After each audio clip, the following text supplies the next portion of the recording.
My name's Paul Kelly and I'm an investor both in Australia and also overseas. Today I've got Dr. Bill Garner, who's got a number of different companies that he's involved in, both in Australia and also offshore. And Bill, I'd like to, as an introduction, ask you which companies are these, and perhaps just a little moment on each one of those companies and what your role is in it. Okay, I think a good place to start, Paul, is with Race Oncology. Mm-hmm. So that is a technology. We're working with some others that develop some intellectual property on a drug that had actually been commercialized historically and approved in a European country. So there we financed the company initially in Australia. Several of us are Americans, obviously, but our focus is in Europe. Another company that I'm involved with is a Canadian company run by Eric Adams called InMed, trades on the CSE IN. And that is? That is InMed Pharmaceuticals, which is focused on cannabinoid pharmaceuticals, so developing an E. coli-based approach to make the minor cannabinoids, so you don't have to touch the plant. It's purely a pharmaceutical company, has people with big pharma backgrounds involved, some very serious folks, and is focused on topical diseases, topical serious diseases, a pediatric skin disease called epidermolysis bullosa, glaucoma, and pain, all with topical approaches. And then a private company based on, this time, an Australian company that's been initially financed by U.S. people. It goes both directions, called Isla Pharmaceuticals, where we're addressing mosquito-borne illnesses with an antiviral compound. Okay. And I know that part of that company you got involved with, you did a trip recently to Vietnam. Any thoughts on what you saw in Vietnam, and how does that relate to that particular company? Well, I think in the global world that you invest in and that we live in, half of us, it sort of dawned on us at one point that half of us live in a part of the world that's warm enough that we have to worry about these mosquito-borne illnesses. And that doesn't matter if you're in the Caribbean or if you're in Queensland or if you're in Southeast Asia. And so we went there, I think, in a collaborative spirit to learn about what's going on from a business perspective, what's going on from a scientific perspective, with the idea that people have medical needs and sometimes they're shared. In this case, it's really based on the temperature of the environment that you live in, because mosquitoes are very sensitive to the amount of water and to the temperature. And so there's this arbitrage of opportunity around the world that we're participating in, and that's exciting. Yeah, okay. Now, you've been at San Francisco for a couple of days now. You've been coming here for a number of years. How long have you been coming here, and why do you keep coming back to the JP Morgan conference? Because it is at the beginning of January. People generally are on holidays around the world. Why do you come? It's really special. I mean, I think it's the most important week of the year. Anyone you'd like to meet from Europe to Australia or Asia is generally here. One of their representatives is here participating. And so it sounds crazy, but last year I was here for 13 days, and this year 9, and it's not nearly enough time to have all the interactions that you'd like to have, and it sets the tone, I think, for the year. And I think, this is an exciting year. Things are happening. I think there's the global financial markets. I'm really interested in your opinion, but they seem to be functioning well enough that our interactions with our little companies, I think, will be able to occur in a natural fashion going forward. There'll be, and we were talking earlier, there'll be a sufficient support for the M&A that's a natural part of the process this year. So that's exciting for investors. Yeah, and opportunities there for companies as well. Yeah, the technology moves forward, benefits patients. The cycle, the virtuous cycle is continuing. Where we've had years here where everything essentially was stopped. It was very challenging. So we enjoy these times when things were sort of normal to boom, but it's never easy in a small company environment, right? No, it's not. And while we're talking about that, you've written a book. Would you care to elaborate? Yeah. Tell me the name of it, where do I get it, and what's in it? It really came out of the frustration of knowing that we had some good technologies that could help patients that were clinically oriented, and the paucity of early stage financing, the challenges around that. So out of frustration, really spent 7 years writing. You wouldn't imagine it took 7 years because it's less than 100 pages, and had chapters contributed by other people as well. It really came out of that frustration several years ago. So it's been a few years. It's on Kindle and also on Amazon, and it's a way to kind of mark a period of time. And I think now the world is more visual, more video oriented, but it really came out of that borderline exasperation. And wouldn't you know it, that was kind of the nadir, and then things got incrementally easier after that. So you read a little of that frustration, but really the optimism, I think. So what's the book called? It's called Garnering Capital. Very cute name. Very cute. I didn't come up with it. My last name's Garner, but that was the kind of the joke that it was driven by the paucity of capital, but my name's Garner. So we've managed to attract some capital thanks to people like you over time for, we think, important projects. So I'm not. I don't have a background in biotech companies or medical device or anything like that. Science generally. Why would I read that book? Is it a complicated one? Is it a technical one? Why would Joe Blow, who's trying to open up a business or start a business, go and buy this book?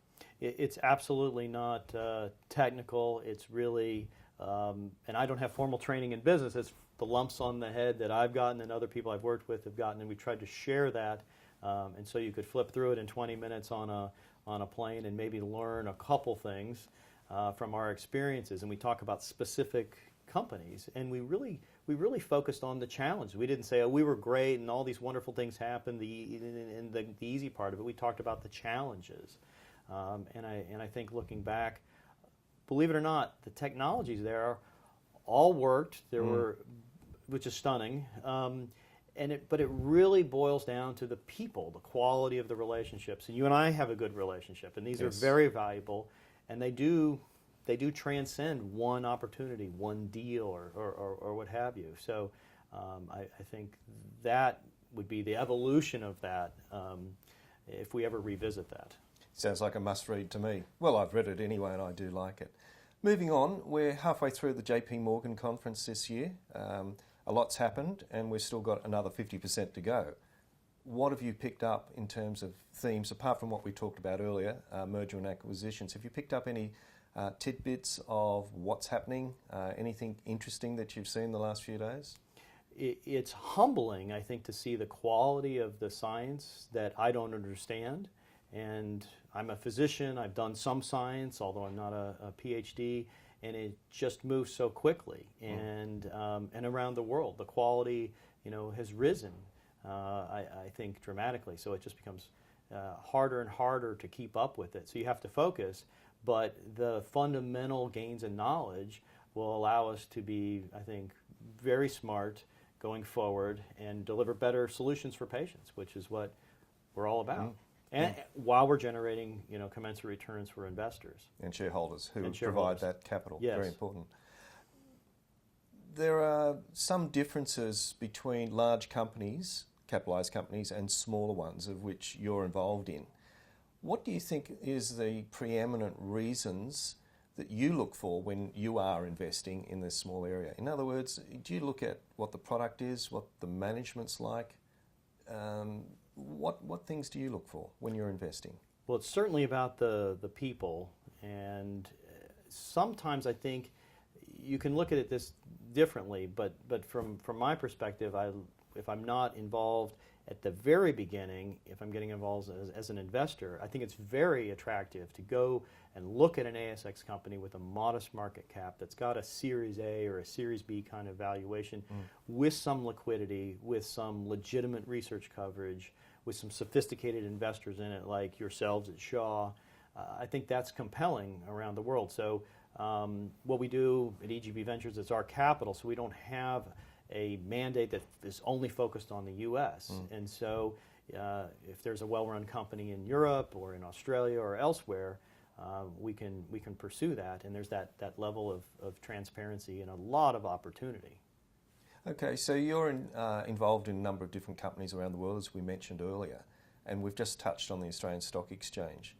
Why is it that companies in America in particular look towards the Australian Stock Exchange to list? Why don't they list first in America? If they're so good, why don't they stay in their own backyard, I should say? Yeah, I think it's really one way to look at it is a function of size. If you don't have a valuation of hundreds and hundreds of millions of dollars and you don't need to raise hundreds of millions of dollars over time, maybe the NASDAQ isn't for you. Maybe you can raise $10, $20 million over time on the ASX.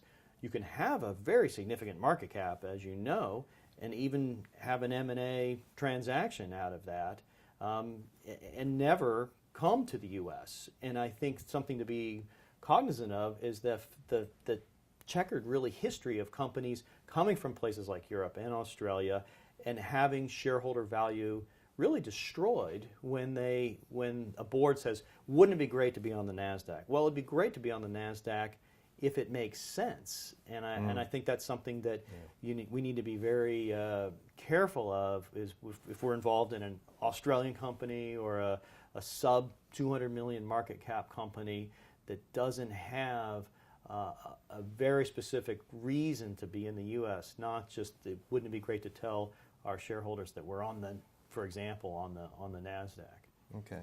So just going back a little bit to yourself, because I'm sure some of the people watching this don't know who you are.